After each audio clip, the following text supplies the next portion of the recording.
नमस्कार मित्रांनो, ॲग्रीकट्टा यूट्यूब चॅनलमध्ये आपले सर्वांचे स्वागत आहे। मित्रांनो, कृषी सेवक भरती जी की 16 आणि 19 जानेवारी 2024 रोजी IBPS कंपनी मार्फत विविध सेंटरवर घेण्यात आलेली होती। कृषी सेवक या भरती प्रकरणी आयुक्तालयासमोर जे डिप्लोमा धारक विद्यार्थी आहेत ते आंदोलन करणार आहेत। कशामुळे करणार आहेत या संदर्भात माहिती आपण व्हिडिओच्या माध्यमातून बघूया। दिनांक 3 जून 2024 रोजी ॲग्रो1 या वृत्तपत्रामध्ये एक बातमी प्रसिद्ध करण्यात आलेली आहे।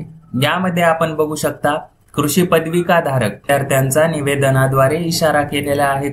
म्हणजे जे डिप्लोमा धारक विद्यार्थी आहेत, कृषी आयुक्तालय पुणे यांना एक निवेदन सादर केलेले आहे। काय दिलेले आहे या निवेदनामध्ये?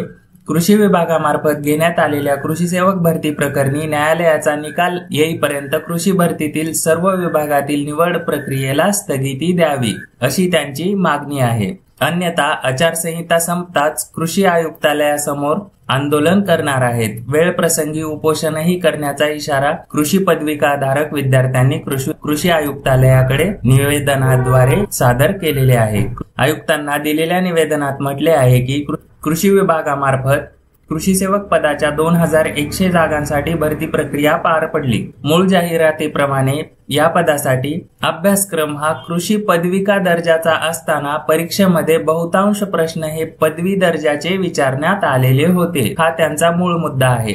म्हणजे काय आहे की जे पदविकाधारक विद्यार्थी आहेत यांना पूर्ण शिक्षण हे मराठीमधून झालेले आहे, तर त्यांना काही टर्म आहेत ज्या इंग्लिशमध्ये असतात, तर त्या जशाच तशा परीक्षेमध्येही इंग्लिशमध्येच, ज्या की मराठीत भाषांतर न होता जशाच तसे शब्द इंग्लिशमध्येच विचारले होते।